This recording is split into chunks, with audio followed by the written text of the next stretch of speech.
Radio, I'm Christina Onnested. My body, my choice! My body, my choice! Protesters took to the streets yesterday around the country in protest of the leaked Supreme Court draft opinion overturning the landmark Roe v. Wade decision legalizing abortion.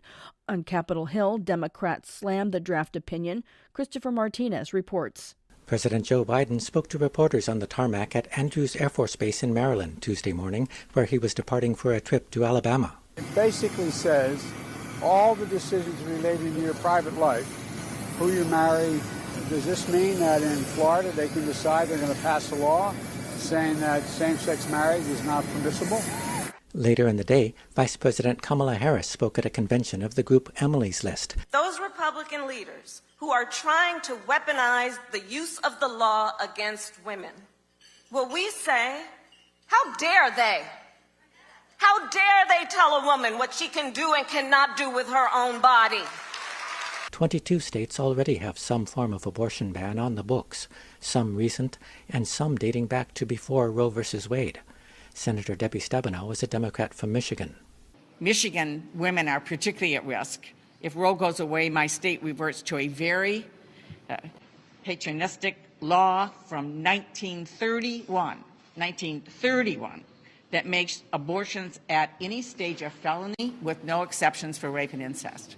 The Supreme Court is expected to issue its final ruling in late June or early July. Democratic Senate leader Chuck Schumer of New York says he's scheduling a vote on legislation to codify Roe v. Wade into law, but that faces a tough road because of the Senate filibuster. Reporting for Pacifica Radio News KPFA, I'm Christopher Martinez. Lawmakers in states across the country have vowed to take action to protect abortion rights, like in California. Legislative leaders say they'll put an amendment on the ballot in November enshrining the right to abortion in the state's constitution. Here's Christina Garcia, chair of the California Women's Legislative Caucus. Overturning Roe v. Wade is not going to stop abortions, but rather it's going to lead to unsafe and deadly abortions, especially for our most marginalized and vulnerable communities. Our communities of color, our LGBTQ communities, our low-income communities, our rural communities, and other marginalized communities.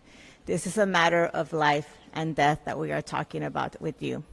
According to Guttmacher Institute, 25% of women will have an abortion by the end of their childbearing years, and about half of women who've had an abortion in 2014 were below the poverty line. Another quarter were close to poverty. Russian forces pounded targets across Ukraine, taking aim at supply lines for foreign weapons in the west and intensifying an offensive in the east. Russia's military says it used missiles to destroy electric power facilities at 5 railway stations across Ukraine, while artillery and aircraft also struck troop strongholds, fuel, ammunition depots. The Associated Press is reporting some 600 people ended up dead in Russia's attacks on a theater in Mariupol that was being used as a bomb shelter. Ukraine's President Volodymyr Zelensky says he will not accept a ceasefire agreement that would allow Russian forces to remain in their current positions, insisting that he would not accept a frozen conflict. He warned Ukraine would be drawn into a diplomatic quagmire like the peace agreement for eastern Ukraine that was brokered by France and Germany in 2015. Meanwhile, the European Union is moving to further punish Moscow for its war with a proposed ban on oil imports.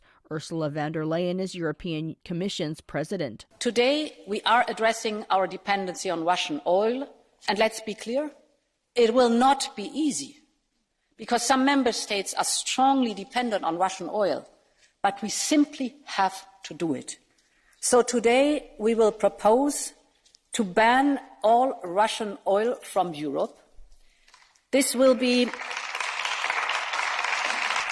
a complete import ban on all Russian oil, seaborne and pipeline, crude and refined. Some member states like Slovakia and Hungary are heavily dependent on Russian oil, making the vote a difficult one to pass. U.S. President Joe Biden plans to highlight deficit reduction in remarks, noting the government will pay down the national debt this quarter for the first time in 6 years. In remarks later today, Biden will stress how strong job gains have increased total incomes and led to additional tax revenues that have improved the government's balance sheet. The Treasury Department estimates the fiscal year's budget deficit will decline by $1.5 trillion.